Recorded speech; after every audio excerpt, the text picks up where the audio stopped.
با درود فراوان خدمت بینندگان محترم، من اسمم حسن فیروزی است و در سال 1317 یه هفته به عید مانده در شهرستان احر به دنیا آمدم.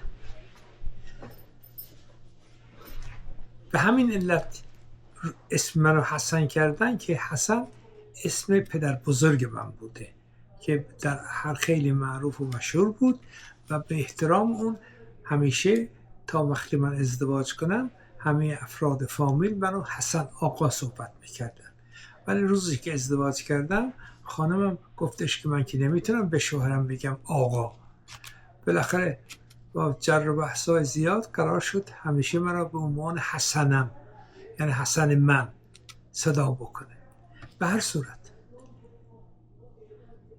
من کلاس تهیه را که اون وقتا متداول بود و قبل از کلاس سال اول دبستان به اونجا میرفتن در شهر احر تمام کردم و مدرکم رو گرفتم و در همون سال تصادفاً بین پدر و عموی من اختلافات فامیلی پیش اومد و اینا تصمیم گرفتن که یکی در احر یکی در تبریز زندگی کنه.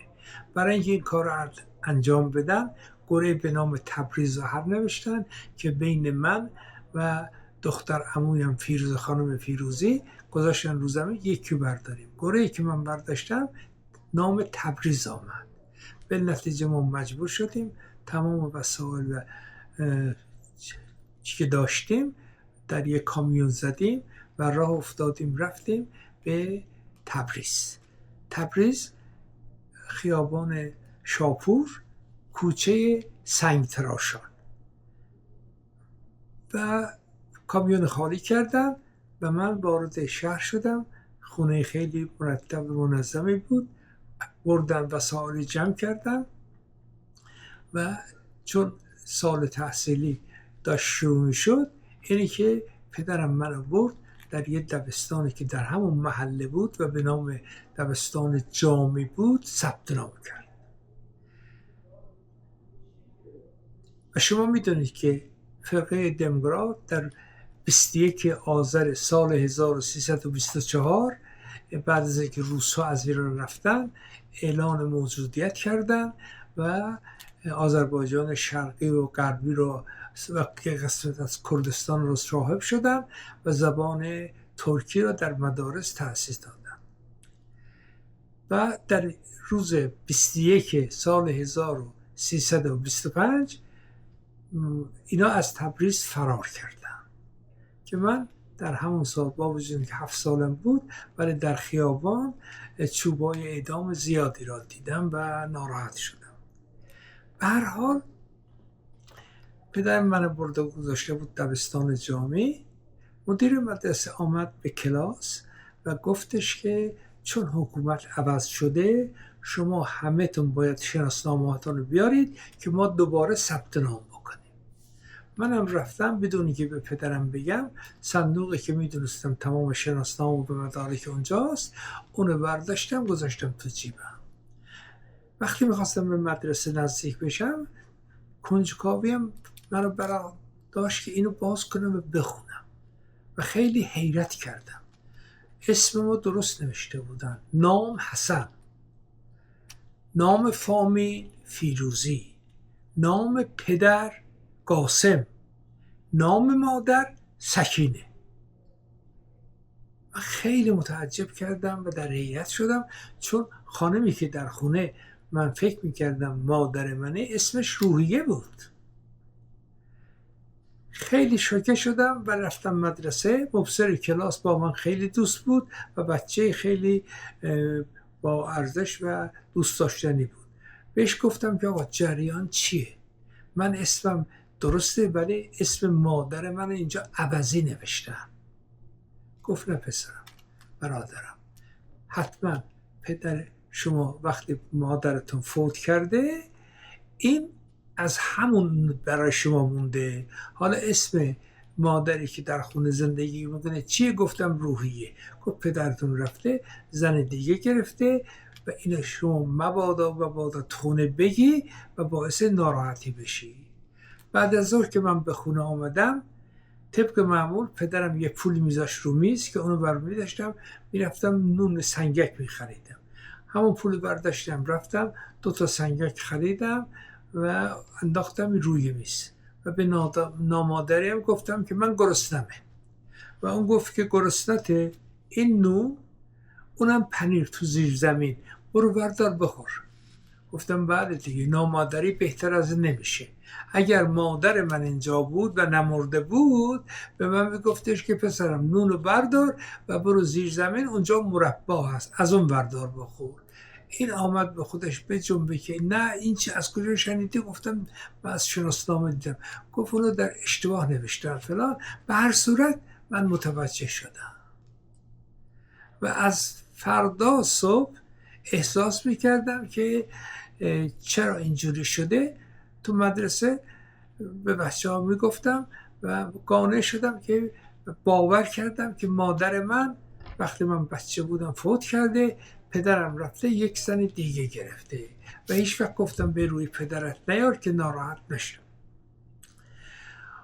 اون وقتی هم که فرقه دموکرات رفته بودن، مدیر مدرسه دستور داده بود که ما شناسنامه ها رو ببریم. شناسنامه ها رو بردیم و دادیم و من ثبت نام کردم و سال اول را در دبستان جامع تبریز تمام کردم. رفتم به کلاس دوم. همون سالها هر وقت که تابستان میشد من میدیدم پدرم منو میبره توی عکاسخانه و میگه عکس تمام قد بگیرن. بعد پشت این عکس ها رو میداد، من بنوشتم که اسمم حسن فیروزی، چند سال هستم و کدوم مدرسه میرم و اینا رو میفرستاد و من نمیدونستم اینا به کجا میروم. تا اینکه من کلاس 6 ابتدایی را در دبستان رشدیه تمام کردم و جزء 10-12 شاگرد بالا بودم. پدرم به من گفتش که امروز بعد از ظهر بیا مغازه، میخوام تو رو ببرم برات لباس بخرم. من با خودم گفتم الان که عید نیست و پدرم همیشه از عید نوروز به عید نوروز به ما لباس تازه میگیرن، چطور شده این وقت میخواد وسط سالم بخره؟ بعدم گفتم نه اینکه من کلاس 6 خوب تمام کردم و نمرات خوب آوردم، پدرم اینو به من جایزه میده. به هر صورت رفتم و این پارچه رو خرید پدرم، بردم به خیاطی و خیاط اینو قشنگ دوخت و آوردیم خونه. 3-4 روز بعد من دیدم که پدرم 2-3 قوطی شیرینی گرابی هم خریده و آورد و به من داد. گفتش که فردا تو را میفرستم احر خونه عمو جانت و این نامه ها را بده به عمت، به عمو جان، و این شیرینی ها را بین فامیل تقسیم کن. منو 3 بار اتوبوس کردن. من چند ساعتی راه رفتم و به احر رسیدم و رفتم خونه عمو. در نهایت بزرگواری محبت کردن، احوال پرسی کردن و اتاقی را به من دادن. فردا صبح من یکی از این شیرینی ها را زدم بغلم و رفتم خونه عمه جان و نامه‌ای را که پدرم به عمم نوشته بود بهش دادم. عمم این پاکت باز کرد، نامه را خوند و یه خورده گریه کرد. من گفتم لابد بین خواهر و برادر روابطی هست که وقتی حرفای همه میگیرن متأثر میشن. ولی عمم اومد گفتش که پسرم تو برو خونه، لباسهایی را که پدرت تازه برات داده دوختن اونا را بپوش بیا که من بعد از ظهر میخوام تو را به دیدن مادرت ببرم. مادر؟ عمو جان چه مادری؟ من که مادر ندارم. مادرم سالها پیش مرده. گفت کی میگه؟ مبصر کلاس. گفت مبصر کلاس غلط میکنه. من دیروز با مادر شما چند ساعت صحبت کردم و امروز قراره که شما رو ببریم خونه اونها. گفتم من نمیام مجان، نه مادر دارم و نمیام. گفت نمیایی؟ گفتم نه. گفت باشه همین لباساتم خوبه. بعد پسرشو، پسر عموی منو، پسر عممو دعوت کرد. 3 نفر آمدن دست پای منو گرفتن و کشان کشان بردن به طرف خونه مادر بزرگم. کافر به جهنم نمی رود، کشان کشان می برم. در رو زدن، کسی آمد در رو باز کرد. وقتی وارد حیاط می شدیم من دیدم از روی پلکان ها یه خانم مسنی پایین میاد و هی میگه که یوسف گم گشته، یوسف گم گشته، خوب شد که آمدی، خوب شد که آمدی. مثلا نمیدونم یوسف گم گشته چیه. تا اینکه ما رو بردن یه اتاقی و 3-4 نفر خانمی که اونجا بودن همه‌شون می اومدن صورت منو میبوسیدن و خیلی خوش آمد میگفتن و میرفتم مینشستن. به نظرم میرسید که یکی از این خانم‌ها باید مادر من باشه. در مدتی که اونا مشغول پذیرایی بودن من دیدم یکی از این خانم‌ها چشمش از صورت من بر نمیداره و همینطورم شد. وقتی بعد از 1 ساعت همه این خانم‌ها به بهانه‌های بلند شدن رفتن خونه هاشان، این خانم بلند شد و چادرش انداخت زمین، اومد منو بغل کرد و مرتب میبوسید. میگفت پسرم منو حلال کن، من به تو ظلم کردم و تو را بی مادر گذاشتم. اون وقت متوجه شدم که این خانم مادر منه. خیلی در دل من جا گرفته بود، ولی من که نمیتونستم همه این حرفا رو قبول بکنم و وقتی اون دید که من مرددم و نزدیک نمیرم بهش، گفتش که پسرم همه این کارا خواست خدا بوده. خواست خدا بوده؟ خواست خدا این بوده که من در 2 سالگی از مادرم جدا بشم و تا 12-13 سالگی ندانم که مادر دارم و الان به من بگن که خواست خدا این بوده. این چه خداییست که این کارو کرده؟ در هر صورت چای اینا آورده بودم خوردیم و بعد مادرم اولین اشکالی که در من پیدا کرد گفت دست تو چرا ساعت نداره؟ من در کلاس 6 ابتدایی بودم، تمام کرده بودم. گفتش که پس چرا بابات برات ساعت نخریده؟ منم هیچی نگفتم. گفت باشه من خودم پول میدم، بده به بابات بره برای تو یه ساعت بخره. بعد از چند دقیقه این به اصطلاح بلند شدیم که بریم خونه عمو. من رفتم خونه عمو، اتاقی که مالم بود رفتم اونجا، در رو از پشت بستم و شروع کردم با صدای بلند گریه کردم. عمو اومد، زنم اومد، همه اومدن در رو زدن، من باز نکردم. اون شب بدون شام تا می توانستم گریه کردم و بسیار ناراحت و مغموم رفتم و خوابیدم. فردا صبح عمویم، پسر عمویم و دختر عمویم حدود ساعت 9 اینا بود یه برای من صبحانه آوردن، نون و پنیر و چای شیرین گذاشتن. من که خیلی افسرده و پژمرده بودم به گونه نشستم و اینو خوردم. بعد از چند ساعت دیگر عمو اومد گفتش که پسرم دایی‌هات میخوان تو رو ببینن، مادرت هم میخواد یه شب بری خونه‌شون. گفتم عمو جان من نه مادر دارم نه دایی دارم، نمیرم. عمویم با من خیلی صحبت کرد، گفت هرچه در گذشته بوده گذشته، الان که مادرت پیدا کردی و دایی‌هات دیدی باید شکرگزاری بکنی. تو چرا این کار رو میکنی؟ از شما بعیده.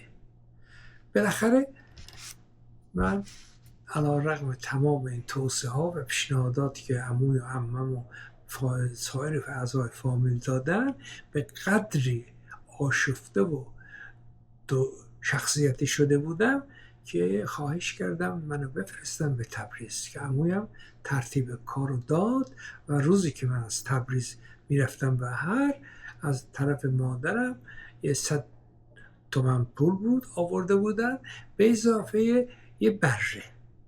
من نمیخواستم بره را قبول کنم. عموم گفتش که پسرم چرا این کارو میکنی؟ خونتون بزرگه، الان که تابستانه، تو هم مدرسه نداری، اینو بذار اونجا بچره، تو مسئول باش، تابستانت خوش میگذره. به اصرار عمو من اون بره را برداشتم و رفتم به تبریز سوار تاکسی شدم و به خونه پدریم رفتم و این گوسفند رو بردم. اخلاق من در مورد پدرم و نامادریم کاملا عوض شده بود. تبدیل شده بودم به یک آدم پرخاشگر و عصبانی و جواب سوال هیچ کسی را نمیدادم، تا اینکه اونا با صبر و بردباری تحمل کردن. بعد از چند روز من پول دادم به پدرم که برای من ساعت بخره. اونم رفت یک ساعت خرید، گذاشت روی میز و به همین عنوان میگذشت. در مدرسه بچه ها میپرسیدن چی شده؟ تو سال گذشته خیلی اخلاقت بهتر از هم بود. گفتم که نه، مشکلات خانوادگی مربوط به جدایی پدرم و مادرم هست. هر کدامشون در حدی که میتونستن منو نصیحت میکردن. بالاخره هر جوری بود من کلاس هفتم و در کلاس هفتم رد شدم. دوباره پدرم برد ثبت نام کرد، 2 سال اونجا رو خوردم و ادامه پیدا کرد. در کلاس هشتم که بودم، یه بچه‌ای که با من همکلاس و بغل دست من نشست به من گفتش که فلانی، تو از پارسال به این بر خیلی عوض شدی. گفتم بلایی که سر من آمده، اگر سر شما می اومد بیشتر از من ناراحت می شدی. گفت چی شده؟ من جریانو گفتم. اینم میره به پدرش میگه. پدرش میگه که اونو بیا خونه من یه روز از مدرسه اومدیم، گفت پدر من خواهش کرده که شما بیایید خونه ما. منم رفتم. این آقا خیلی به من محبت کرد، کتاب و حافظ گذاشت جلوی من و از اون خوند و گفتش که صبر این خیلی خوبه، صبر تلخ است ولی بر شیرین دارد و تمام اتفاقاتی افتاده دست شما نبوده، بنابراین شما با تمام اتفاقات باید رضایت بدی. هر صورت از اونجا بیرون آمدم، دوباره به مدرسه و کلاس رفتم تا اینکه کلاس ششمم که تمام شده بود منو فرستادن به اهر.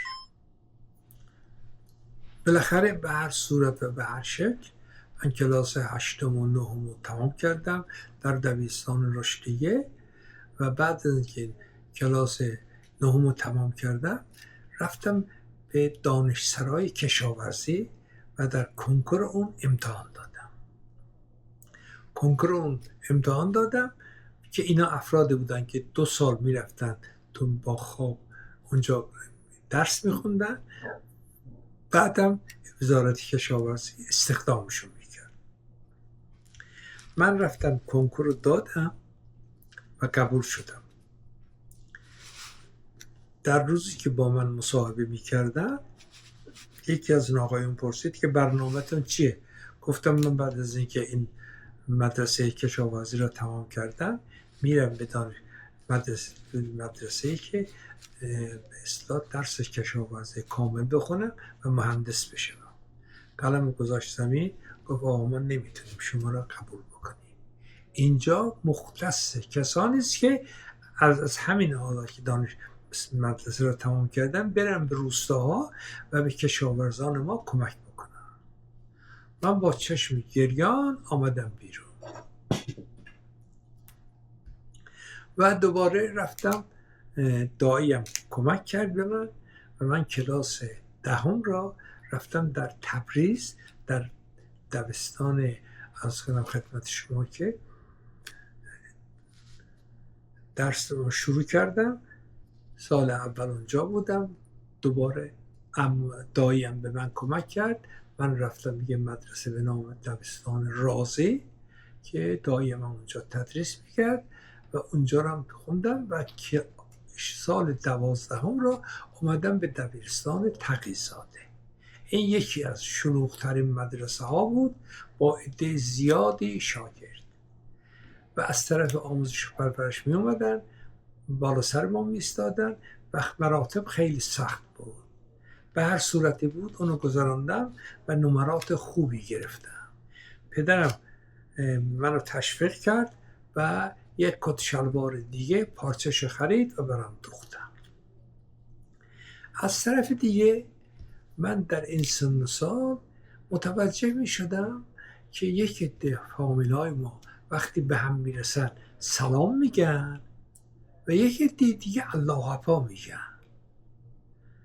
من از یکی پرسیدم که چه فرق داره؟ گفت هیچ فرق نداره، همه یاد خداست، ولی یک عده اینجوری دوست دارن، اونا بهایی هستن. این اولین زمانی بود که من کلمه بهایی را شنیدم.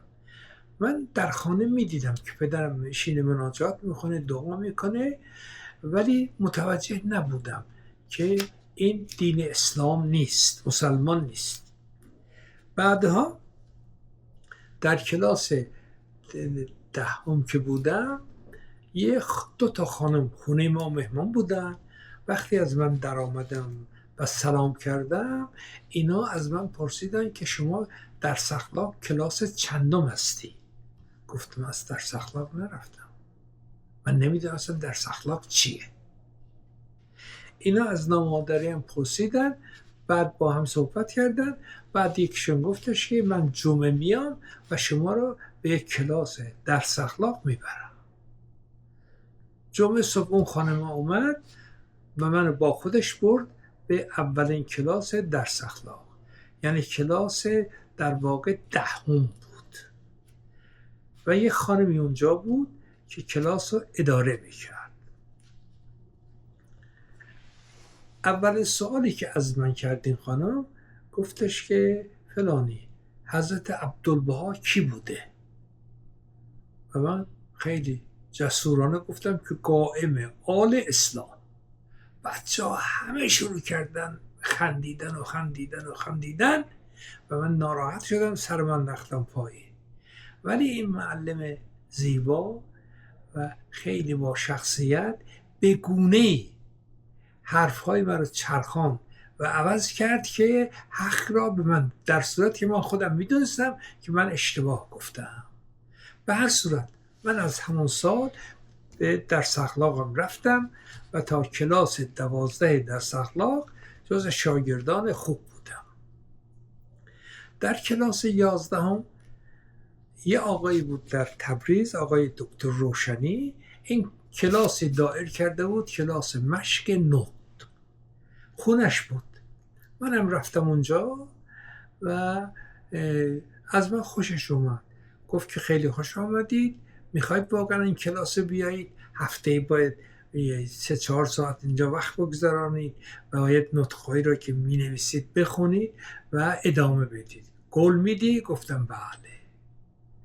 من حدوداً 2.5 سال به این کلاس رفتم و هر 1 ماه 2 ماه نوبت من میرسید به من میگفتش که راجع به چه موضوعی سخنرانی بکنم و اینا رو از کجا تهیه بکنم. در تهیه کردن منابعان خیلی به من کمک میکرد. بعد از 2.5 سال صورت منو بوسید و گفتش که آقای فیروزی، الان شما از خود من که معلمت هستم بهتر صحبت میکنی، بنابراین دیگه بس اینجا نیا. که بعدها این آقای که نامش آقای دکتر روشنی بود، بعد از اینکه انقلاب اسلامی شد در ایران، ایشان با وجود اینکه درجه سرگردی یا سرهنگی داشتن، به جرم بهایی بودن در تهران با سایر اعضای محفل ملی تیرباران کردن. من کلاس 12 را که تمام کردم، خیلی دلم میخواست که از خونه دور بشم. این جریان مادر و نامادری و دایی ها و این یکی ها و سوالاتی که همه از من میپرسیدن منو خیلی اذیت میکرد. به پدرم گفتم که پدر، میشه منو به ترکیه بفرستی؟ گفت چرا نمیشه، برو تحقیق کن، بررسی کن، هر وقت حاضر شدی به من بگو. من رفتم به سفارت ترکیه و آقایی که اونجا بود باش آشنا شدم و بهش گفتم که من دلم میخواد که برم دانشکده به ترکیه. گفتش که شما اسمتون اینجا بنویسید، من فردا بیاید پیش من تا شروع کنم به آموختن زبان ترکی به شما. با درود فراوان، من اسمم حسن فیروزی است و خاطرات زندگی خودم را به تدریج روی این نوار میارم. یکی از مسائلی که در طول زندگی من اتفاق افتاد، تصمیم گرفتن من بعد از دیپلم شدن، این بود که برم به ترکیه. برای رفتن به ترکیه 2 اشکال بزرگ بود. یکی اینکه باید من سربازی را تمام میکردم. من اصلا سربازی نرفته بودم. رفتم به سربازی، ثبت نام کردم و گفتن که باید در تهران در فلان روز حاضر باشی و میان این افراد دانشجو میخوام برن به سربازی گره کشی میفته. من اون رفتم در گره کشی شرکت کردم و خوشبختانه به اسم من نخورد.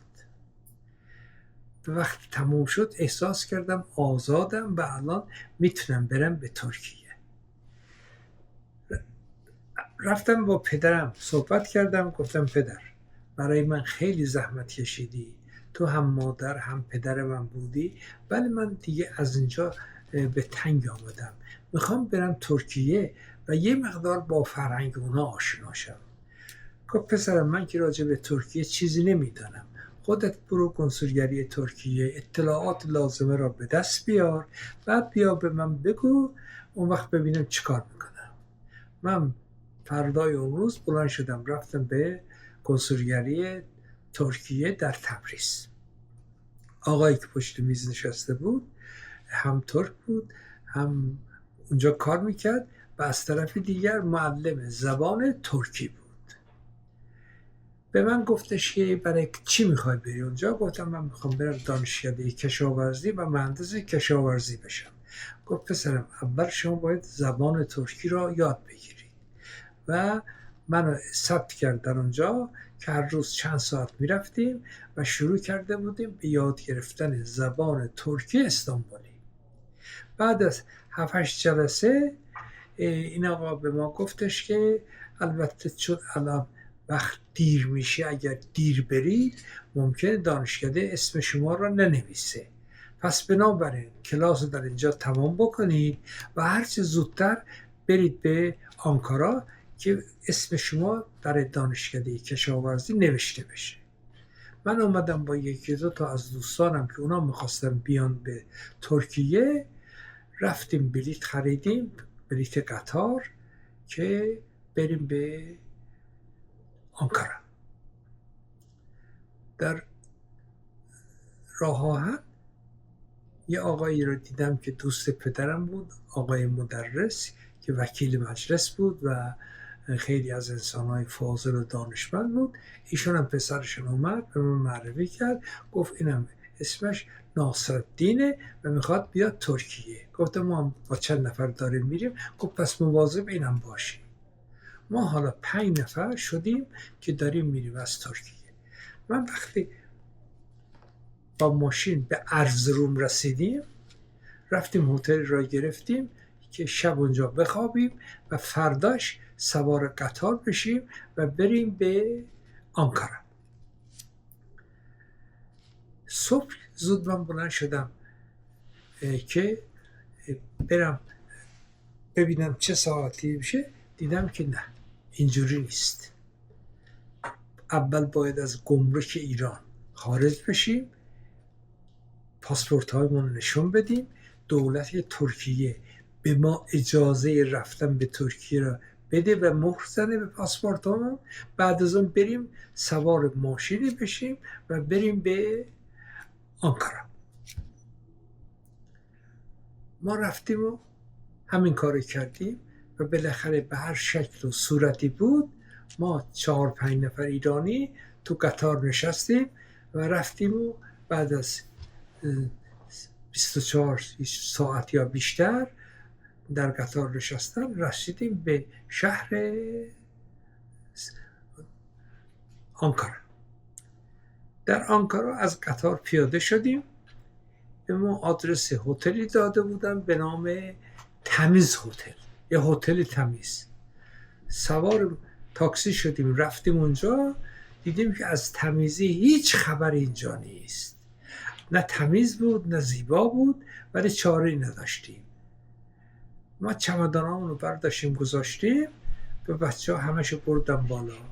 ما رفته بود تو اتاق نشسته بودیم، یه دفعه دیدیم که در اتاق میزنن یه راننده‌ای که ما رو آورده بود اینجا پیاده کرده بود، آمده با داد و فریاد میگه شما چطور آدم‌هایی هستید؟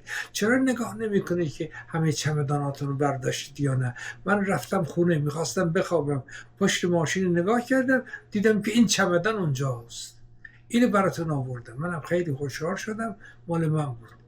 یه خورده انعام دادم و تشکر کردم و رفتیم بالا و خوابیدیم. فردا صبح من خواستم برم برای دوستامون نون و پنیر بگیرم که با چای اینا بخوریم. من رفتم به یه نونوا و گفتم که به زبان ترکی که آقای محترم از این نان یه خورده برای من بده. من گفتم چرک. چرک در ترکی یه نوع شیرینی هست. اونم برگشت گفت که ما چرک نداریم، اگه چرک میخوای بخری باید بری خورده پایین تر، اونجا یک قناتی هست هرچی خواسته. گفتم بس این چیه؟ گفت این اکمکه. گفتم اکمک بدی. خلاصه من یه مقدار اکمک و پنیر گرفتیم و رفتیم بالا و اولین صبحانه را در آنکارا خوردیم. بعد از اون سوار یه تاکسی شدیم و رفتیم به دانشکده کشاورزی. البته یادم نرفته اینم بگم، همان روزی که در هتل بودیم ما بلند شدیم یه خورده این ور اون ور بگردیم. من یه جای دیدم که یه مقدار زیادی عکسای آتاتورک گذاشتن و میفروشن. خیلی خوشم آمد، 5-6 تا از اینا رو خریدم گذاشتم تو جیبم. آقا ما سوار تاکسی شدیم رفتیم به دانشکده کشاورزی، ما رو معرفی کردن به جایی که باید بریم. من رفتم اونجا، یه آقایی که پشت ویترین نشسته بود گفت بفرمایید. گفتم که ما 4-5 نفر هستیم که از ایران آمدیم. گفت خیلی خوش آمدید ولی 1.5 ماه تأخیر دارید، دوباره تشریف ببرید ایران، سال آینده سر وقت بیایید. همه ما حیرت کردیم چجوری بریم ایران، ما این همه خرج کردیم، این همه خداحافظی کردیم، این همه قول و قرار گذاشتیم. و وقت من بلافاصله دستم بردم که این کارت های آتاتورک رو بیارم به این پاسپورتمو نشون بدم. این کارت های آتاتورک تو جیبم بود، همش پخش شد به زمین و این از اون بالا نگاه کرد و دید که 10-12 تا عکس آتاتورک از جیب من افتاده به زمین. گفت مگه شما آتاتورک دوست دارید؟ گفتم البته که دوست دارم، یکی از افتخارات جامعه بشریت و ما آتاتورک خیلی دوست داریم. گفت پاسپورتون رو بدید به من. پاسپورت ما 4-5 نفر گرفت و رفت بالا. 1 ساعت طول کشید دیدیم که آمد. گفت بچه‌ها میدونی چیکار کردم؟ رفتم پیش رئیس دانشکده، گفتم که این 4-5 نفر از ایران آمدن و پدر مادرشون آرزو دارن که اینجا درس بخونن. گفت باشه دیر اومدن، باید برگردن سال دیگه بیان. میگه گفتم استاد چطوری من اینا رو برگردونم؟ از جیب یکی از اینا کارت های پست آتاتورک اومده، اینا اینقدر آتاتورک دوست دارن.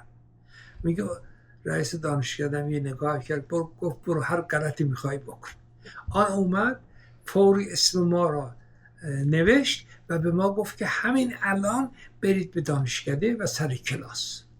ما سوار تاکسی شدیم رفتیم به دانشکده دیگر که اونجا استاد گیاهشناسی میداد. رفتیم نشستیم پشت صندلیا. یه خورده گذشته بود، من از بغل دستی پرسیدم که آقا این مترجم کی میاد؟ پرسید مترجم برای کی بیاد؟